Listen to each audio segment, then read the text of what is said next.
तो मेरे प्यारे दोस्तों, स्वागत है आपका अपना यूट्यूब चैनल मोटिवेट पे स्टडी पर। एसएससी जीडी एग्जाम 2025 का 19 फरवरी का फर्स्ट शिफ्ट में पूछे गए सभी प्रश्नों को देखेंगे, साथ में मोस्ट एक्सपेक्टेड प्रश्न भी बताएंगे जो कि आने वाले शिफ्ट में पूछा जाएगा। तो चलिए शुरू करते हैं। पहला क्वेश्चन पूछा गया था कि सभी के लिए शिक्षा से संबंधित अनुच्छेद कौन सा है। तो ये अनुच्छेद 45 है। ठीक है, अनुच्छेद, अनुसूची और भाग संविधान, इसका एक स्पेशल वीडियो एसएससी जीडी के लिए ट्रेंडिंग टॉपिक के तहत बनाया हुआ है। जो लोग नहीं देखे जरूर जाकर देख लीजिएगा।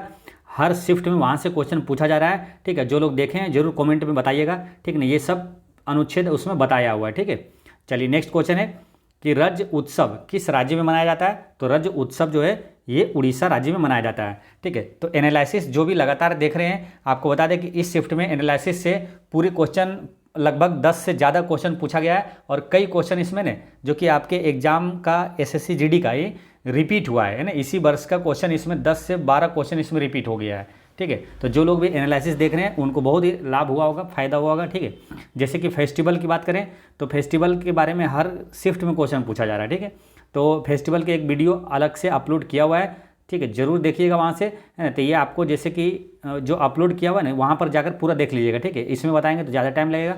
आपसे पूछा गया था कहाँ, उड़ीसा का। ठीक है, ये पूछा गया था। तो उड़ीसा का 3 अति महत्वपूर्ण उत्सव है, याद रखना है। कोणार्क उत्सव जो है महोत्सव, ये उड़ीसा में मनाया जाता है। अंतर्राष्ट्रीय रेत कला महोत्सव उड़ीसा में मनाया जाता है। और रज उत्सव कहाँ मनाया जाता है, उड़ीसा में मनाया जाता है। ठीक है, अगर बात करें केरल की, तो ओणम जो त्यौहार है ये केरल में मनाया जाता है। निशा गांधी त्यौहार केरल में मनाया जाता है। और बैकठ अष्टमी उत्सव केरल में मनाया जाता है। ये उत्सव का पूरा वीडियो ये वाला है ना, पूरा डाला हुआ है। जो लोग नहीं देखें जरूर जाकर देखिएगा। यहाँ से हर शिफ्ट में क्वेश्चन पूछा जा रहा है। ठीक है, चलिए नेक्स्ट क्वेश्चन आया था कि बैडमिंटन से संबंधित खिलाड़ी कौन सा है। तो ये आपके ऑप्शन में था प्रमोद भगत, है ना। तो प्रमोद भगत जो है इसका करेक्ट आंसर हो गया था। प्रमोद भगत पैरा बैडमिंटन खिलाड़ी है। वह बिहार के वैशाली जिले के हाजीपुर से है। उन्होंने टोक्यो ओलंपिक जो 2020 का 2021 में हुआ था पैरा ओलंपिक में ये पुरुष एकल SL3 वर्ग में स्वर्ण पदक जीता था ये प्रमोद भगत। ठीक है, बैडमिंटन खिलाड़ी की अगर बात करें तो भारत में बैडमिंटन जो है एक लोकप्रिय खेल है। इसका प्रबंधन भारतीय बैडमिंटन संघ द्वारा किया जाता है। भारतीय शटलर प्रकाश पादुकोण और श्रीकांत, किदाम्बी, ज्वाला गुट्टा, साइना नेहवाल, PV सिंधु, लक्ष्य सेन, HS प्रणय, सात्विक साईराज रंकीरेड्डी और चिराग शेट्टी, ये सभी बैडमिंटन खिलाड़ी है। ये सब भाई अति महत्वपूर्ण है, याद रखना है। आपसे आगे पूछ लिया जा सकता है कि सात्विक साईराज रंकीरेड्डी ये किस खेल से संबंधित है। तो ये सब बैडमिंटन खिलाड़ी है। चिराग शेट्टी बैडमिंटन खिलाड़ी है। ठीक है, लक्ष्य सेन, PV सिंधु, साइना नेहवाल ये सब बैडमिंटन खिलाड़ी है। नेक्स्ट क्वेश्चन क्या था, अब ये देखिए कल आपको बताए थे, कल का एनालिसिस से ये क्वेश्चन पूछा गया है। कल आपको पूरी डिटेल में बता दें, जब कल से आपसे क्वेश्चन पूछा गया था ये वाला कि भारत में आखिरी बार एशियाई खेल का आयोजन कब हुआ था। तो 1982 में हुआ था। यहीं पर आपको पूरा डिटेल में बताए थे कि भारत में अब तक 2 बार एशियाई खेल हुआ। एक बार 1951 में हुआ था और एक बार 1982 में हुआ लास्ट बार, और दोनों नई दिल्ली में हुआ था। कल वाला जो एनालिसिस देखेंगे उनका ये क्वेश्चन 100% सही हो गया होगा। ठीक है, तो पहली बार एशियाई खेल का आयोजन कब हुआ था, 1951 में हुआ था नई दिल्ली में। और दूसरा जो आखिरी बार हुआ 1982 में नई दिल्ली में हुआ था। ठीक है, ये देखिए कल ही आपको ये वाला एनालिसिस आपको अच्छी से बता दिए थे ना। पहली बार 1951 में, दूसरी बार 1982 में, ये आखिरी बार 1982 में, और दोनों नई दिल्ली में हुआ था। नेक्स्ट क्वेश्चन क्या था कि 1956 की नीति संकल्प की नींव किस पंचवर्षीय योजना पर आधारित है। तो ये दूसरी पंचवर्षीय योजना पर आधारित है। पंचवर्षीय योजना का भी वीडियो डाला हुआ है। हर शिफ्ट में वहाँ से क्वेश्चन पूछा जा रहा है। पूरी डिटेल में पंचवर्षीय योजना के बारे में आपको बताया हुआ है। ठीक है, जैसे कि पहली पंचवर्षीय योजना किस मॉडल पर आधारित था, तो हेरोड डोमर मॉडल पर आधारित था। दूसरी पंचवर्षीय योजना PC महालनोबिस मॉडल पर आधारित था। पहली पंचवर्षीय योजना का मुख्य उद्देश्य क्या था, कृषि का विकास। दूसरी पंचवर्षीय योजना का मुख्य उद्देश्य औद्योगिक विकास। तीसरी पंचवर्षीय योजना का मुख्य उद्देश्य क्या था, तो आर्थिक स्वतंत्रता था, अर्थव्यवस्था का स्वतंत्रता था। दूसरी पंचवर्षीय योजना में ही आपको जो कि भिलाई इस्पात संयंत्र है, राउरकेला इस्पात संयंत्र है और राउरकेला इस्पात संयंत्र है, ये सभी जो है स्थापना हुआ था। ये प्लांट का, स्टील प्लांट का, ये दूसरी पंचवर्षीय योजना में ही स्थापित हुआ था। तो पंचवर्षीय योजना में पूरा डिटेल में आपको अलग से वीडियो डाला हुआ है। जो लोग नहीं देखें जरूर जाकर देखिएगा। नेक्स्ट क्वेश्चन आया था कि 25वें नौसेना अध्यक्ष कौन थे। तो 25वें नौसेना अध्यक्ष थे एडमिरल R हरि कुमार थे। 25वें नौसेना अध्यक्ष थे। ठीक है, वर्तमान में नौसेना अध्यक्ष अभी कौन है, 26 में, तो वो है दिनेश कुमार त्रिपाठी है। ये याद रखना है। थल सेना अभी अध्यक्ष कौन है, तो उपेंद्र द्विवेदी है। वर्तमान में वायुसेना अध्यक्ष कौन है, अमरप्रीत सिंह है। ठीक है, और तीनों सेनाओं का जो अध्यक्ष होता है, तीनों सेनाओं का जो कमांडर होता है वो कौन होता है? राष्ट्रपति होता है। ठीक है, तो ये चीज़ें ध्यान रखना है, जो कि अभी वर्तमान में द्रौपदी मुर्मू है। नेक्स्ट है पीएम मुद्रा योजना के शिशु घटक के तहत अधिकतम कितनी राशि ऋण की स्वीकृति दी जाती है? तो इसमें जो है शिशु ऋण के तहत कितना लोन दिया जाता है? 50,000 रुपये का लोन दिया जाता है। तो आपसे यहाँ 3 महत्वपूर्ण है, यहाँ से अक्सर क्वेश्चन पूछा जाता है। तो शिशु लोन के तहत आपको मिलता है 50,000, किशोर लोन की अगर पूछेगा तो 50,000 रुपये से 5 लाख रुपये तक का मिलता है, और तरुण लोन के तहत 5 लाख रुपये से ज़्यादा 10 लाख रुपये तक का लोन दिया जाता है इसमें। नेक्स्ट है पद्मजा सुरेश का संबंध किस नृत्य से? तो ये भरतनाट्यम से संबंधित है। पद्मजा सुरेश का संबंध भरतनाट्यम से संबंधित है। शास्त्रीय नृत्य का भी वीडियो अब स्पेशल डला हुआ है, जरूर जाकर देखिएगा। नेक्स्ट क्वेश्चन आया था क्या? निम्न में से सबसे अधिक लिंगानुपात वाला राज्य कौन सा है? तो सबसे अधिक लिंगानुपात वाला राज्य कौन सा है? तो वो तो केरल है, लेकिन केरल अगर ऑप्शन में नहीं था तो आंसर क्या हो जाएगा? पुदुचेरी हो जाएगा। अगर केंद्र शासित प्रदेश पूछा तो, अगर सिंपल पूछे तो ये तमिलनाडु इसका करेक्ट आंसर हो जाएगा। ठीक है, तो ये चीज़ें ध्यान रखना है ना। और आंध्र प्रदेश का लिंगानुपात इतना था 993, छत्तीसगढ़ का इतना था, दिल्ली का इतना था, चंडीगढ़ का, ये सब दिया हुआ। ठीक है, सर्वाधिक लिंगानुपात सिंपल राज्य में पूछे तो कौन सा है? केरल का है। सर्वाधिक लिंगानुपात केंद्र शासित प्रदेश पूछे तो केंद्र शासित प्रदेश में कौन है? पुदुचेरी है ना। और न्यूनतम में आपका है दमन एवं दीप, न्यूनतम लिंगानुपात वाला राज्य केंद्र शासित प्रदेश। और न्यूनतम लिंगानुपात वाला सिंपल राज्य में अगर पूछे तो वो है आपका हरियाणा। ठीक है, तो ये चीज़ें ध्यान रखना है आपको।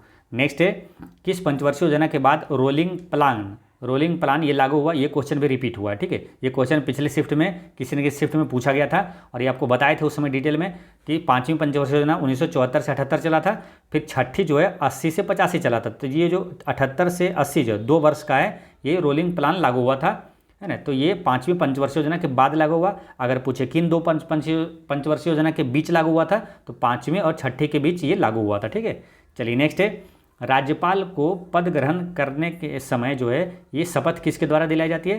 तो ये राज्य के उच्च न्यायालय के मुख्य न्यायाधीश द्वारा दिया जाता है, यानी हाई कोर्ट के मुख्य न्यायाधीश द्वारा इनको शपथ दिलाया जाता है राज्यपाल को। ठीक है, और ये किस अनुच्छेद में कहा गया? तो अनुच्छेद 159 के अनुसार राज्यपाल को राज्य के उच्च न्यायालय के मुख्य न्यायाधीश द्वारा शपथ दिलाई जाती है।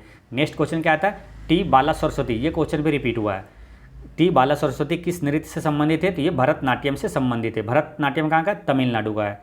नेक्स्ट है बंगाल विभाजन के समय गवर्नर कौन था? ये क्वेश्चन भी एक्स्ट्रा फैक्ट से क्वेश्चन पूछा गया था, क्योंकि एक बार आपसे क्वेश्चन पूछा गया था कि बंगाल विभाजन किसके समय रद्द हुआ था, तो उस समय आपको ये बताया था कि बंगाल विभाजन लॉर्ड कर्जन के समय हुआ था। वही क्वेश्चन यहाँ से पूछा गया। ठीक है, तो ये बंगाल विभाजन हुआ था 1905 में। लॉर्ड कर्जन उस समय एक वायसराय था, इसका कार्यकाल था लॉर्ड कर्जन का 1899 से 1905 तक था। और लॉर्ड हार्डिंग द्वितीय के समय बंगाल विभाजन रद्द हुआ था, इसका कार्यकाल था 1910 से 1916 तक था, हार्डिंग द्वितीय का। नेक्स्ट है प्रसिद्ध गजल गायक के बारे में पूछा था, तो गजल गायक कौन है?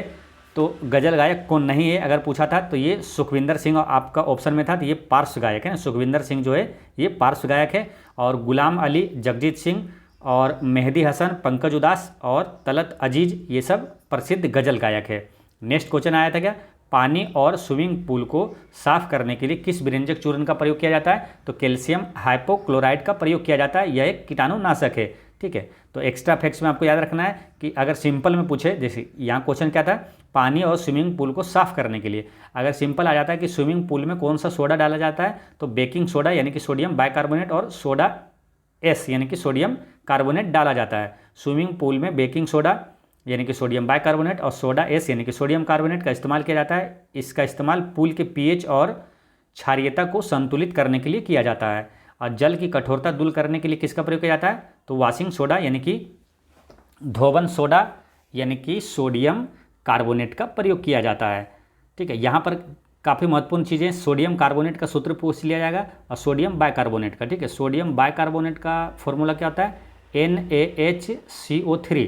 और सोडियम कार्बोनेट का सूत्र क्या होता है? Na2 है ना, CO3 10H2O।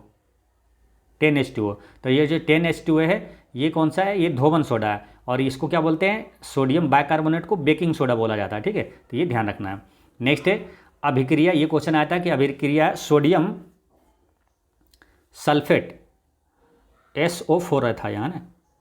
ये क्वेश्चन था सोडियम सल्फेट और बेरियम क्लोराइड को जब अभिक्रिया करता है तो बेरियम सल्फेट और सोडियम क्लोराइड बनाता है। ये किसका उदाहरण है?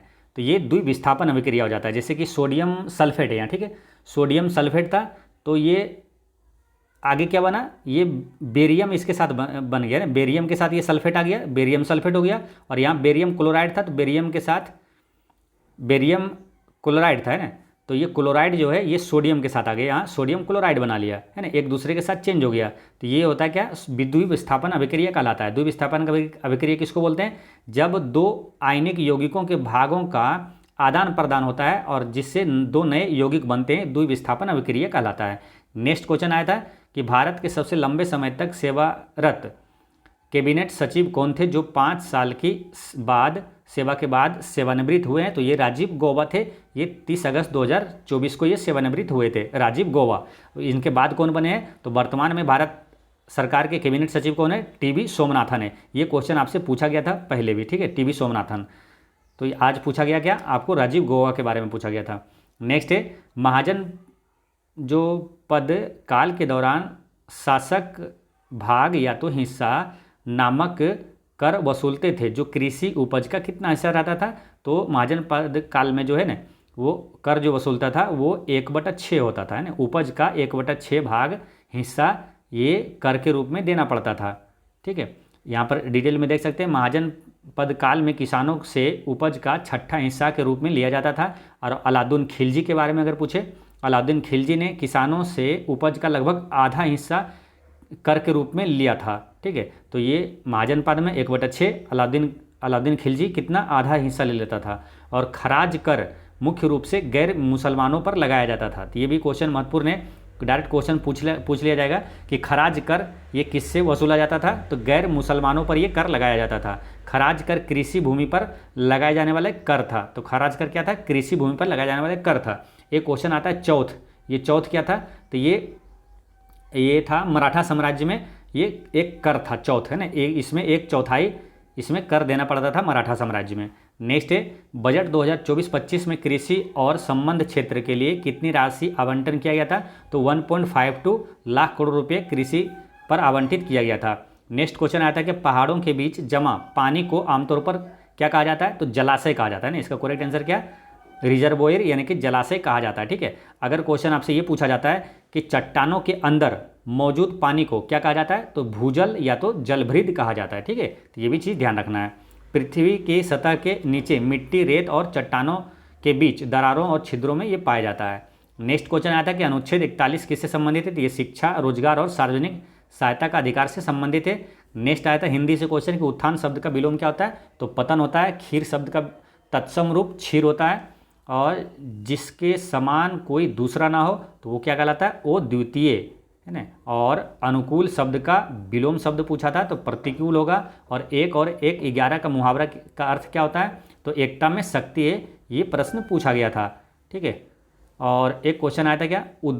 उद्धत शब्द का विलोम क्या होता है? तो विनीत होता है, ठीक है। तो दोस्तों इस तरह से आपका 19 फरवरी का फर्स्ट शिफ्ट का सभी प्रश्न होता है समाप्त। मिलते हैं नेक्स्ट वीडियो में। पढ़ते रहें, मुस्कुराते रहें। जय